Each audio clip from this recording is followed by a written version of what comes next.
saja dakwah-dakwah yang kita kembangkan itu seliar-liarnya, liar raju dakwah, rangkap so dakwah, maka akan menjadi sebuah momok bagi generasi-generasi kita.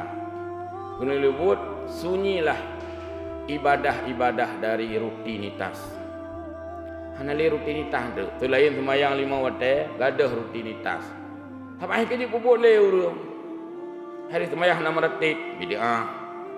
Hai boleh maulud, hana perayaan maulud, bid'ah. Mandum bid'ah, hai kerja pun boleh urang. Karena banyaknya serangan-serangan dakwah yang membid'ahkan amalan-amalan para ulama, padahal Allah menyebutkan fas'alu ahlal zikri. Senantiasa kita memuji Allah Azza wa Jalla, tiada batas, tiada tara, selama-lamanya kepada Zat yang Maha Kuasa, mengayomi alam semesta, memberikan kita kekuatan dan menjamin rezeki kita semuanya. Pada Rasulullah sallallahu alaihi wasallam kita berselawat, menyampaikan juga salam atas tuntunan mau'izah dari salahnya yang beliau sampaikan kepada kita, tidak secara langsung karena usia kita tidak seusia beliau, tidak secara tatap muka karena kita tidak hidup satu letting dengan beliau, tapi apa yang beliau sampaikan yang hari ini kita terima itu semuanya melalui ilmu yang kita dapatkan hari ini adalah ilmu melalui. Tidak ada ilmu yang tatap muka dengan Nabi. Oleh karena itu, apa yang kita pelajari itu semuanya atas jasa guru-guru kita, jasa orang-orang sebelum kita. Apa artinya kita menganggap diri kita ahli hadis sekiranya sebelum kita itu tidak lahir yang namanya Imam Bukhari?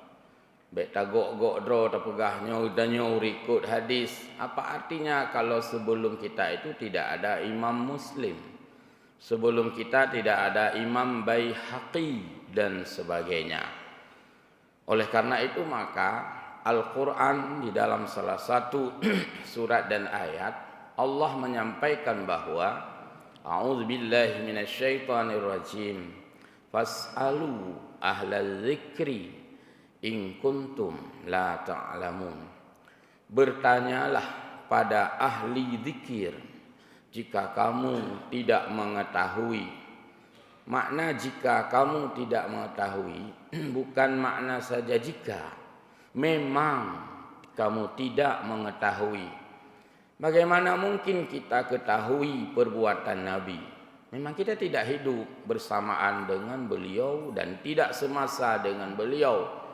Berarti bertanyalah pada ahli ilmu bagaimana kehidupan Nabi.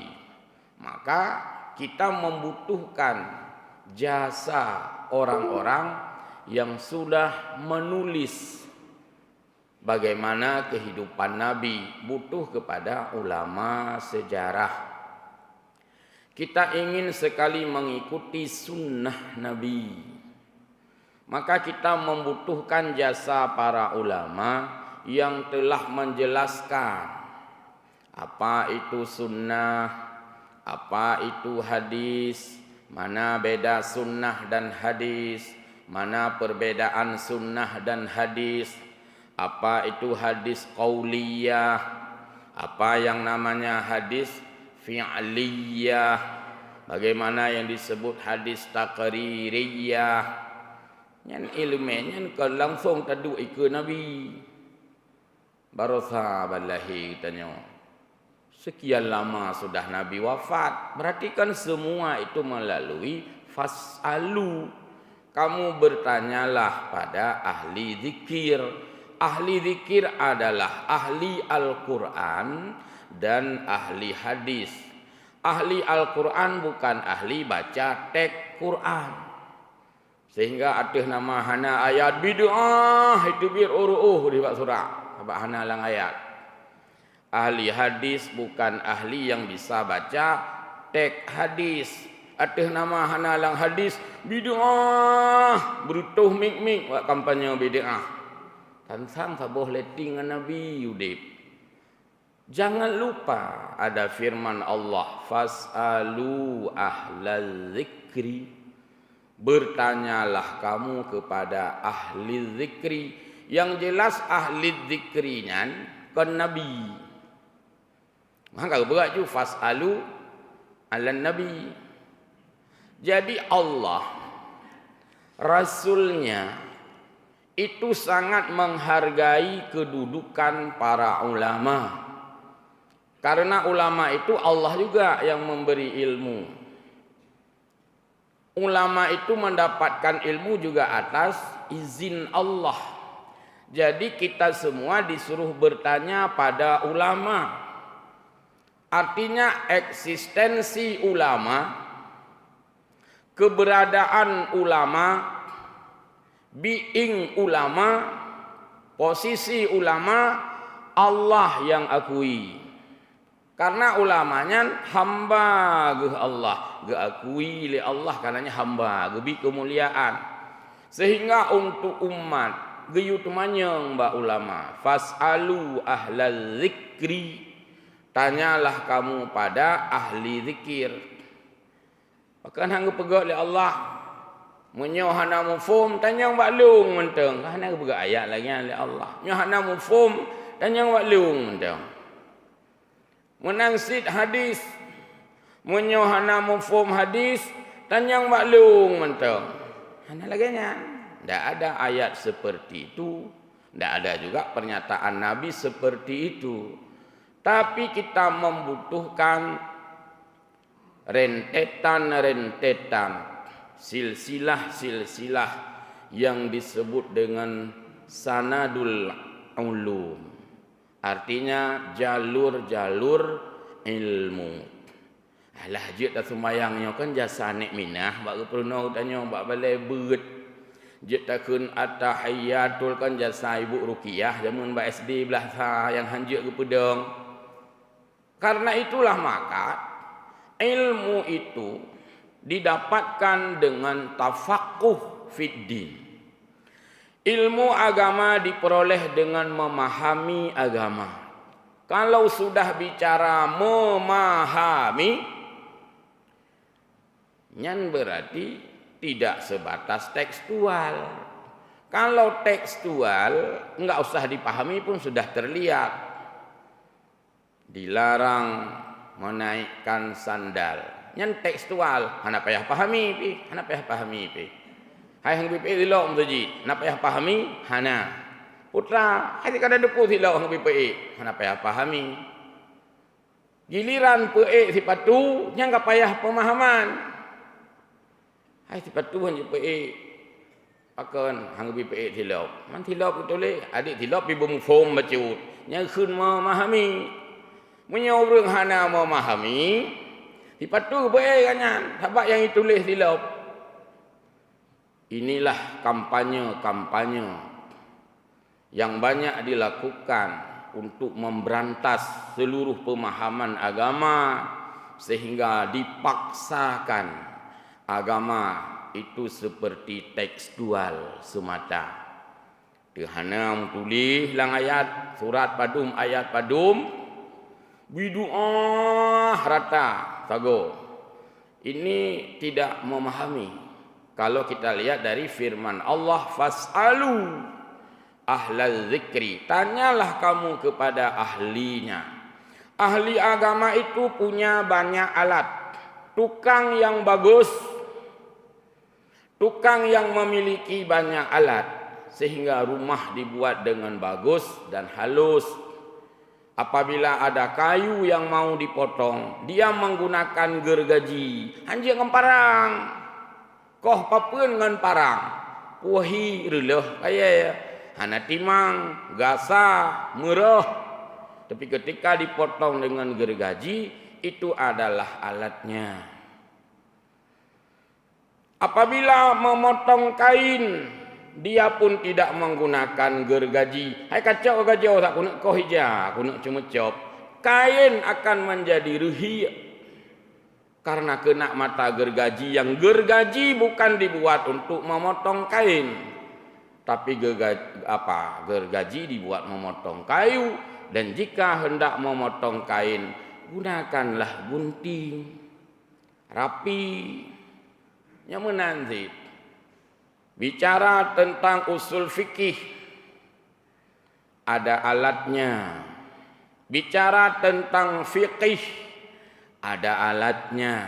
Bicara tentang bahasa, lughah, ada alatnya. Bicara tentang hadis, ada ilmunya. Ada mustalah hadis di sana, ada rijalul hadis. Ada di sana berjajar tingkat hadis, sahih, dhaif. Kalau hadis itu sahih, bagaimana hukum mengamalkannya? Kalau hadis itu dhaif, di mana kita posisikannya? Kan gebah dalam ulumul hadis versi sunni, ya, versi ahlus sunnah wal jamaah, hadis yang dibagi-bagi itu ada sahih, ada hasan, ada dhaif. Dhaifnya di mana digunakan? Ada posisinya. Kan boh mentang-mentang dhaif boh. Mandum dhaif. Aku bina buat yang hana cocok dengan pikiran tanya, dhaif. Bagaimana hadis dhaif? Buang. Bagaimana hukum mengamalkannya? Bid'ah. Model tembak-tembak langsung. Ini hilangnya ruh ilmu. Fas'alu ahlal zikri. Maka sebuah teks dalam Al-Quran dipahami dengan multidisiplin ilmu. Di sini perlu ilmu nahu, tata bahasa Arab, grammar Arabic bagaimana. Di sini perlu ilmu saraf, tensis bahasa, perubahan kata. Pakiban yang ikun fi'il amar, pakiban ikun fi'il madhi, pakiban ikun fi'il mudhari' dan sebagainya. Nanti ada bicara tentang isim, ismon, name, nama-nama. Bagaimana kalau itu disebut dengan bentuk tunggal, mufrad. Bagaimana kalau bentuk jamak, plural. Bagaimana kalau disebut dalam bentuk nakirah. Bagaimana kalau bentuk disebut dalam bentuk ma'ruf. Banyak alat. Jadi baik anak ditepu pegah bid'ah lagonyo, bid'ah lagoji. Alat tidak dimiliki. Sehingga inilah yang menimbulkan kontroversi ketika kita tidak memahami banyaknya alat-alat itu yang telah mengacaukan pikiran kita umat Islam. Sehingga jika saja dakwah-dakwah yang kita kembangkan itu seliar-liarnya, liar raju dakwah, berangkat dakwah, maka akan menjadi sebuah momok bagi generasi-generasi kita. Kena lebut sunyilah ibadah-ibadah dari rutinitas. Hanali rutinitas tu lain sembahyang 5 waktu, gadah rutinitas. Apa yang kerja pupuk le urang. Hari sembahyang 6 ratik bid'ah. Hai boleh maulud hana perayaan maulud bid'ah. Mandum bid'ah kerja pupuk le urang. Karena banyaknya serangan-serangan dakwah yang membid'ahkan amalan-amalan para ulama, padahal Allah menyebutkan fas'alu ahlal zikri. Tanyakanlah kepada ahlul zikri, di sana mulai dari sahabat, kemudian tabi'in, kemudian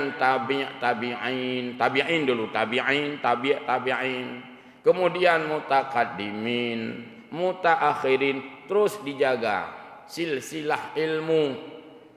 Maka ketika silsilah ilmu itu dijaga, dirawat, maka kita tidak mudah goyah dengan berbagai tudingan-tudingan yang hanya bermodalkan tekstual semata, yang hanya berbodalkan matan semata. Kan Allah sudah mengatakan, Al-Quran itu ayatnya tidak banyak, 6.000-an lebih, 7.000 ya hana tru. Nah, le ayat Quran hana. Yang le putra, yang hana mutulih, yang le. Lau kanal bahru midadan li kalimati rabbi lanafidal bahru qabla an tanfada kalimatu rabbi. Sekiranya Quran diuraikan, kamu akan mendapatkan pemahaman yang banyak, terus banyak, tak pernah habis-habis. Maka mengamalkan Al-Quran tidak terbatas pada mengamalkan teks. Iban ayat, iban terjemah, kabeh perkara. Kan? Yang menentang dengan ayat, Lau kanal bahru midadan li kalimati rabbi lanafidal bahru qabla an tanfada kalimatu rabbi. Kepu sikna ayatnya, kepu di mana ayatnya. Dia memang tak beramal, kiban tek menan terjemah titik. Lain bid'ah mandung. Kiban tak beramal ya. Yang kan sama lagi tanya oleh tadu ke khandori, macam dum kali ke hidang le ibu PKK puno, Pak Nang Kuimum. Pagubuh kerupuk, gubuh macam. Terus rumpa rumah, buka tungkunya, tungku bismillah. Yang ngejak ajuh lain ke? Ku bismillah baik malai-malai. Ku bismillah mentang kita ya. Kakak bismillah. Hanan paju ke? Hanan geyu yang nang geyu bismillah. Tadum ngut yang nya. Tabuh rumusnya. Jadi kita tidak boleh kacau pikiran kita dengan serangan-serangan itu yang akan memudarkan pengamalan-pengamalan di dalam ajaran agama, yang mana pemahaman itu tidak didapatkan semuanya dari teks yang tertulis, tapi butuh kepada pemahaman yang mendalam. Maka hadirnya ilmu nahu, kepu hadir ilmu nahu supaya bisa orang memahami teks Al-Quran, teks hadis, karena itu dibuat dalam bahasa Arab. Kenapa hadirnya ilmu saraf? Untuk melihat perubahan bahasa yang terjadi. Ada awalan me, ada awalan di, ada kalimat aktif, ada kalimat pasif, ada di sana fa'il, ada yang dimajhulkan. Lu hati-hati urusan ilmu. Maka fas'alu ahla dzikri, bertanyalah pada ahli ilmu. Itu berkaitan dengan tauhid. Bertanya pada ahli tauhid yang memahami ilmu tauhid itu. Itu ilmu fiqih. Kita bertanya pada fuqaha. Fuqahanya kan urung tilapih boleh. Fuqaha itu bukan orang baca Quran terjemah, baca hadis terjemah selesai. Bukan. Memahami. Lagi ada pegah bunuh memahami pajuh khauri. Kajilah nyok berhubung hidangan kasiap, tungku bismillah. Hana pergi pajuh bun, pajuh ngket, nembo kuah. Menyok kurang ne tamah, menyok hana tamah ne leke bak dapu. Hana kepegah sepule ju. Itu semua dipahami dengan hanya satu kata. Kaji tungku bismillah. Pemahamannya luas.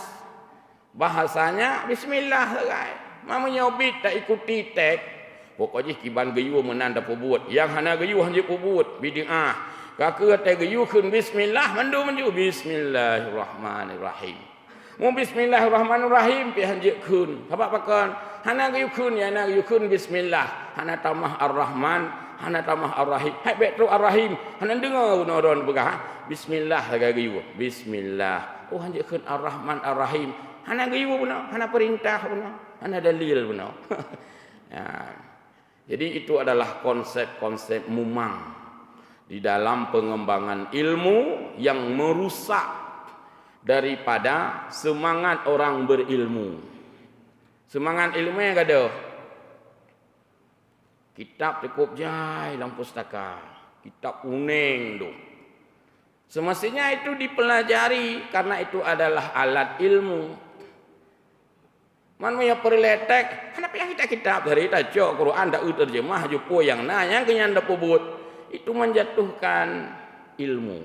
Maka Allah fasalu ahla dzikri. Gitu tanya Mbak, ahli ilmu. Ahli ilmu itulah para ulama-ulama. Betapa banyak kitab tauhid yang sudah dihidangkan untuk tabut tauhid mangat mufhum. Allah yang yu tumanyongnya. Betapa banyak kitab fiqih walaupun berbeda mazhab, mazahibul arba'ah, mazhab yang 4, yang Syafi'iyah betapa banyak mangat tabut, yang Malikiyah, yang Hanabilah, yang Hanafiyah untuk dikaji semua kitab-kitab itu. Man menyo cerita yang penting hanalang Quran ke kitabnya dari kenapa ya kitab, kenapa ya pustaka ayu. Pustaka kitab itu tidak diperlukan. Kenapa? Karena semua ada dalam ayat, dalam hadis. Menyohana lang ayat, aku hanangui. Itu salah besar. Hamba Allah jamaah yang berbahagia. Kembali kepada ayat. Fas'alu. Bertanyalah kepada ahli ilmu, para ulama-ulama. Ada mutakaddimin di sana. Kamalim had urungnya dengan gedanya. Malim taat imam-imam madhab ngan gedanya. Malim taat para imam-imam tarjih An-Nawawi, Ar-Rafi'i, Imam Al-Ghazali. Kamalim taat urunyan. Karena lihat tulisan urunyan, kitab-kitab urunyan, hanapu ya lawan-lawan. Jika kita ahli fiqih, mantang malim taat An-Nawawi, Ar-Rafi'i, malim taat imam madhab. Jika kita ahli tasawuf, mantang malim tab Imam Al-Ghazali. Masih alim sekali Imam Junaid Al-Baghdadi. Walah kita nyonyo. Kita nyonyo kon tasawuf ladum. Tasawuf, uku yang nabi kena ngedum. Diurunnya buta-buta tasawuf. Dan sebagainya. Jika kita ahli tauhid, ada Imam Asy'ari di sana. Ada imam-imam madhab yang lebih paham.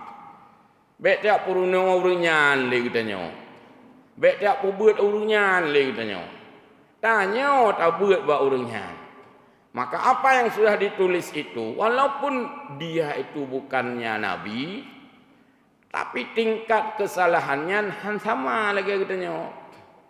Apa yang sudah ditulis itu dihidangkan untuk menjadi jembatan ilmu karena Allah giwat tumanyang. Ba ahli ilmu. Siapa ahli ilmu? Yang gekun ahli ilmu itulah yang Allah juga mengangkatnya dalam Al-Qur'an. Innama yakhsyallaha min ibadihi al-ulama'u. Hanya saja yang takut kepada Allah itu adalah ulama. Dan pegah bahwa tanpa menyebut siapa ulama itu, ulamanya diakui oleh Allah. Ulama itu diakui oleh Allah keberadaannya karena ulama itu hamba Allah. Allah yang akui kedua nyo ulama. Kita nyo teg pegah ulama, tingat di kurung yang hana tayo senangi. Yang sinan cukup relah pikiran tu. Itu pada ulama-ulama kok dengar. Sebab pikiran tanya subjektif. Pikiran kita subjektif. Ada ulama yang kita tidak suka. Itu pada ulama-ulama kok dengar ya. Karena bukan itu yang Allah mau sampaikan. Keberadaan para ahli ilmu itu, keberadaan ulama itu Allah muliakan. Maka jika kita tidak memahami suatu persoalan, tanyakan pada ahli ilmu yang disebut dengan ulama. Sehingga ada fatwa ulama, ada kajian ulama, ada mubahasah ulama. Itu Allah yang memberikan ruang untuk mereka. Jadi betro udahnya menyerang ulama, menyerang kitab-kitab yang sudah ditulis oleh ulama. Mentang-mentanglah kita sudah menjadi seolah-olah ikut teks Al-Quran. Padahal yang ikut teks kon pemahaman. Maka doa yang diajarkan untuk kita orang belajar bukanlah Rabbana zidna ilma, bi rahmatika ya arhamar rahimin. Tapi ada tambahan, Rabbana zidna ilma tamah warzuqna fahma. Guna pegah putra, ya Allah nu bilung tupu apa yang long tupu, dan nu bilung beik long pahami yang long tupu. Karena boleh jadi apa yang kita tahu tidak memahami, maka konsep ilmu itu dibarengkan dengan pemahaman, sehingga pemahaman tidak lagi bicara teks. Menyoka cerita pemahaman nyan hana cerita le yang mutuleh, cerita yang hana mutuleh, maka ilmu didapatkan lebih banyak dari apa yang tidak tertulis, kadang-kadang daripada yang tertulis. Penting tak mufhum tunggu, jangan hanya mintu bak yang mutuleh. Tengah dapat jehu bak meja makan, dapat jehu bak meja makan. Nah di sinan betulih nak, jangan lupa berdoa sebelum makan. Atau tulis sebelum makan silakan baca doa. Nya kamu tulis mana? Mak tanya urut baju putra tak ke? Ajak Melayu bah. Sebelum makan jangan lupa baca berdoa. Baju hoyu. Sebab munan tulis benar. Kanyan. Sebelum makan jangan lupa baca doa. Buka ke? Agak tak nyawa pegah ju. Kasiap madum kah? Ya kasiap nyamunan nak tulis pat. Sebelum makan jangan lupa baca doa. Yang kenya tak baca tanya. Berat pandang antina tu. Doa itu apa? Kan harus kita pahami. Oh doa makan, Allahumma barik lana fi ma razaqtana dan seterusnya. Itu yang kita bacakan tak bacanya. Yang sama lagi orang setelah salat bacalah subhanallah 33 kali. Subhanallah 33. Kabeh. Bek bangai lagi nyai tanya. Bek truk lagi nyai. Maka teks dan konteks itu harus betul-betul dipahami. Kemudian bak ruang makan yang tapajuh bu beno, nasid yang hana larangan, tapi buta pahaminya larangan. Hana getuleh di sinan, di saat sedang makan jaga kesopanan dan jangan kentut. Baik terak kentut, baik tengah prajabu tengah terak kentut. Nyan hana payah tulis. Man walaupun hana tulis, bumufom, maka nilai mufom lebih menghai daripada nilai payah tulis. Hana payah cok spidol tulis bak ruang makan.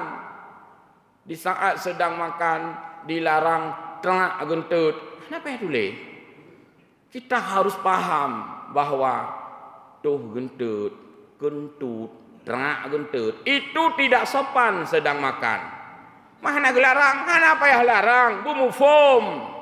Maka orang mufom lebih menghai daripada orang yang hanya bisa tulis dan baca, atau baca tulis atau membaca yang ditulis. Kalau membaca yang ditulis itu namanya mengetahui. Tapi kalau membaca yang tidak ditulis namanya memahami. No smoking. Kan yang saya tulis dalam mata. Tidak merokok. Dilarang merokok. Mamnu' ad-dukhan. Ini mata Arab. Dilarang merokok. Memang dilarang merokok dalam mata wasi. Apakah yang lain itu boleh dilakukan semua? Tidak juga. Nah, orang dilakukan yang hanya dilarang dalam mata. Kon gemurukok agaknya. Cerita pun nanti utuh-utuh gentek ke? Lang moto utuh-utuh gentek ke? Hai, kau pun utuh gentek ke? Hana masalah hana larang, ya larang merokok. Ya hanya kamu merokok, lain pun salah mama hana larang. Berarti kami tanya tulis kan jadi tak payah tulis. No smoking, no gentut. Hai dah tulis jadi tak. Maka cukup dengan memahami kenapa dilarang merokok, karena mengganggu dengan asap rokok. Ada orang yang bisa batuk, bisa tidak nyaman, anak-anak rusak kesehatan. Yang lain kita tinggal hanya memahami dari teks itu saja. Jadi kira-kira laginya lah rumus-rumus ilmu pengetahuan di dalam ranah kajian Islam yang sudah dikembangkan oleh para ahli ilmu dalam berbagai disiplin ilmu. Kiban cara merenung ilmu fiqih dengan ilmu fiqih kita dalaminya. Kiban cara merenung ilmu tauhid dengan konsep tauhid kita memahaminya. Kiban merenung ilmu tafsir dengan konsep tafsir. Yang punya lagi yang cerita tek, berarti kenapa ya buat tafsir leh? Kau tafsir mana bab tafsir dengan untuk kena tamu tulis menan. Jangan paksakan kita belajar teks. Kalau belajar teks, cina Allah Taala kurinang putra gekun dalam Al-Quran dengan kalamnya yang mulia.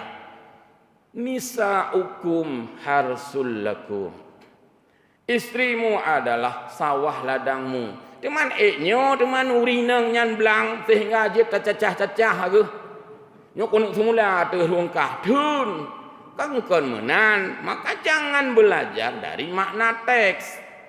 Di sana ada konteks, bahasa Al-Quran ada kinayah, ada bahasa sindiran. Mengapa itu kuliah nak menyit ke pegah menan.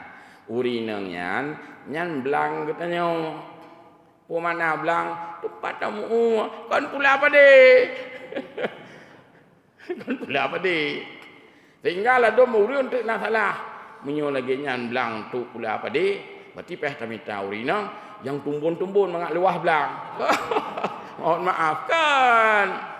Yang kejut tidak bisa mengandalkan tekstual sehingga di mata tanya atuh nama hana teks biduah sagonyo biduah sagodi. Tek tak buka YouTube mandum ka pegah-pegah bid'ah. Itulah contohnya. Ceramah bid'ah, tak buka YouTube-nya bid'ah. Rupanya tak periksa sabuh Cina sabuh gedung saja. Ada satu aliran yang memang hadir di Indonesia untuk membid'ahkan apa yang sudah dilakukan oleh para ulama-ulama. Itu ada kelompoknya. Pegah pegah numpung gedon. Memang khusus untuk membid'ahkan apa yang sudah dilakukan karena mereka itu sudah belajar. Apa kekuatan di Indonesia ini? Putra yang hadir di Indonesianya. Ada yang hebat di Indonesia. Amalan-amalan yang orang lain kadang-kadang tidak peduli. Orang Indonesia peduli. Peduli orang Indonesia. Itu kekuatan yang orang lain menganggap ini ancaman. Maka buatlah gerakan-gerakan menghantam orang-orang yang belajar kitab, menghantar orang-orang yang belajar ilmu nahu, menghantam. Pokoknya perti hantam urung buat pesantren lah, hantam urung buat kaidah-kaidah lah. Kena kembali bak teknya menteng ya, tek ayat, tek hadis. Nyaururina untuk dogum umumnya lagi cerita. Karena Al-Quran menyebutkan perempuan itu adalah sawah ladang. Belum lagi Allah mengatakan di dalam ayat yang lain, hunna libasul lakum.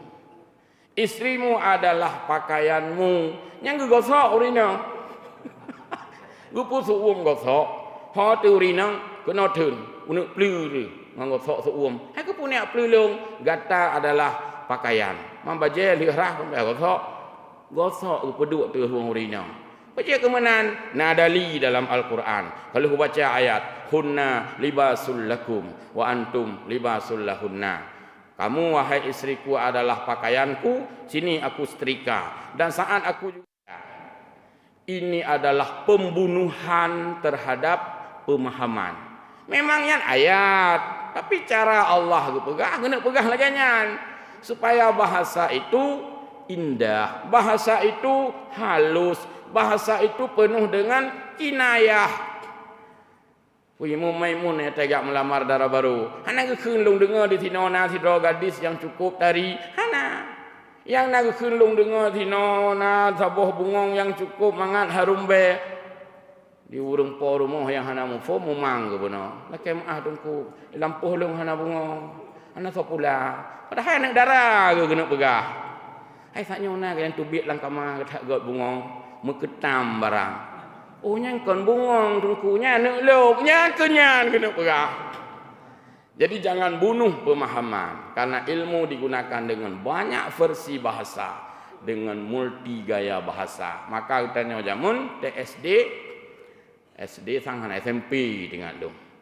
Dalam pelajaran bahasa Indonesia, yang tanya Pak Jai, tengok tu almarhum Ibu Rohani, guru bahasa Indonesia. Terus mana tengok tu, perlu tulisan halus. Jadi perlu gaya bahasa. Gaya bahasa dalam bahasa Indonesia. Kalau gaya aja. Nah gaya hiperbola, nah gaya semantik, nah gaya simbolik, nah gaya personifikasi. Tengok teman-teman. Apa itu gaya hiperbola? Watai pegah habanyan hanya untuk menunjukkan besar. Hanya bagaimana tak kasih pak bola yang kenang langit itu. Kemudian yang gaya bahasa, bagaimana tak kasih pak bola kenang langit. Guna pegah putra, baik manyang that, boh kenang langit, pandai kenang langit. Mati baik manyang that. Hai baik letak apa jebu yang bertuh perut ke, boh pandai bertuh perut. Guna pegah jangan banyak kali. Nah ini gaya bahasa. Al-Quran itu sumber gaya bahasa semua. Maka di sini perlu ilmu lughah, ilmu mantik, logika. Ya tidak pegah ilmu logika. Oh agama menurut pikirankah berarti kan menurut ayat. Padahal yang you logika draw si Allah benar. Bahkan kun afala taqilun, hana utak kah? Hana kepikir kah? Pikirnya maksudnya putra. Yang hana payah tulis lelang tek. Karena butuh kepada pemahaman dan sebagainya dan sebagainya. Sehingga di rumah kita pun kita kadang-kadang banyak memarahi anak kita. Adik mak nasi kadang-kadang berigen ke anak tu. Nasi. Pate gua rumah. Bangga ibu. Hana hidup dengan sangi. Sangi yang sang siapa? Sengu aku. Ya, tutup. Kadang tu bersih. Sangi. Ya, jadi kadang-kadang mak gedut anak ukun. Oh, hai darah bu. Hana kata putup bu dengan sangi. Itu orang anak darah.